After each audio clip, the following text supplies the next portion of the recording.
যে মা দুর্গাকে প্রণাম করেন সেই মা দুর্গা কত বড় নির্লজ্জ দেখতে পাচ্ছেন, যে নিজের ছেলের ঘরে নিজের ছেলের সঙ্গে সম্ভোগ করবে বলে কার্তিককে অনুনয় বিনয় করছে।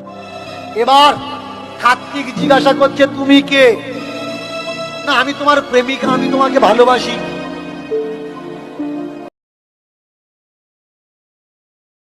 তাহলে আমি তোমার প্রেমিকা বলে তুমি যদি আমার প্রেমিকা হবে, মনে হয় কোথাও না কোথাও ভুল হচ্ছে।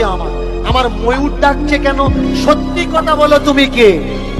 এবার দুর্গা বলে উঠল, আমি তোমার মা, তোমাকে আমি ভালোবাসি, তোমাকে আমি পেতে চাই, আমার তোমার একটা রাত দরকার, এসো তুমি আমার সঙ্গে মেলো।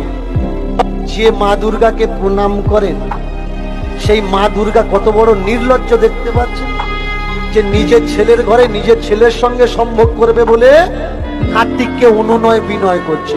এবার বলুন, সত্যি কি মা দুর্গা নির্লজ্জ? আমি শুধু চাচ্ছি আমার সমাজে গ্রন্থ থেকে এই নোংরা নোংরা গল্পগুলো ছিঁড়ে ফেলে দিন, রাখবেন না। আর যদি পারুন বলবেন যে এসব বইয়ের আমাদের দরকার নেই। ছেলের ঘরে যে মা ঢোকে সে মা কখনো মা হতে পারে? ময়ূর ডেকে জানিয়ে দিয়েছে বলে ময়ূরকে মা দুর্গা অভিশাপ দিল। কি অভিশাপ? আরে ময়ূর, আমার কামে তুই বাধা দিবি, আজ থেকে তুই জীবনে আর মেলামেশা করতে পারবি। কিন্তু বাস্তব কোনটা? বাস্তবের দিকে তাকিয়ে দেখুন, বাস্তব সত্য, ময়ূর কিন্তু মেলামেশা করে।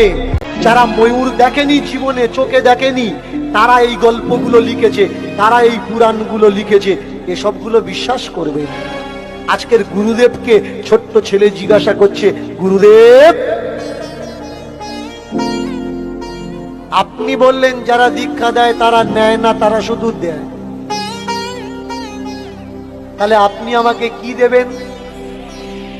চেতনা দেব, চৈতন্য দেব, প্রকাশ দেব, জ্ঞান দেব। গুরুদেব কখনো শিষ্যকে টাকা পয়সা দেয়? কি দেয়? রাস্তা দেখায়, কোনটা ঠিক আর কোনটা ভুল বেঠিক, কোন রাস্তায় গেলে আমার ছেলের মঙ্গল হবে। ছেলে বলছে আর্টস নেব, বাবা বলছে বাবা বর্তমানে আর্টস নিলে কিচ্ছু হবে না, সায়েন্স নাও। কারণ ছেলের মঙ্গল ছেলের থেকে ছেলের বাবা ভালো করে জানে, ছেলের পড়াশোনাতে কোন জায়গায় মঙ্গল। ছেলে রাত জেগে পড়ছে তো মা রাত জেগে বসে আছে কেন? আমরা যদি ঘুমিয়ে পড়ি ও পড়বে কি করে? এই জগতে গুরু কারা ভাই? এরাই তো গুরু। সেই জন্মের পর থেকে যারা আমার জন্য রাত জেগে আসছে, সেই বাম্মাগুলো আমরা ছিলাম না, কিন্তু একদিনও যে আমার জন্য দুঃখ কষ্ট সহ্য করেনি, শুধু কানে কটা ফুসফুস করেছে, সে হয়ে গেছে আমার গুরু। তুমি বিছানায় পেশাব করেছো তোমার যাতে ঠান্ডা না লাগে, তার জন্য তোমাকে সে বুকের ওপরে নিয়ে তোমার পেশাব করার জায়গায় তোমার মা শুয়েছে। তোমার মা কিন্তু তোমার গুরু হলো না।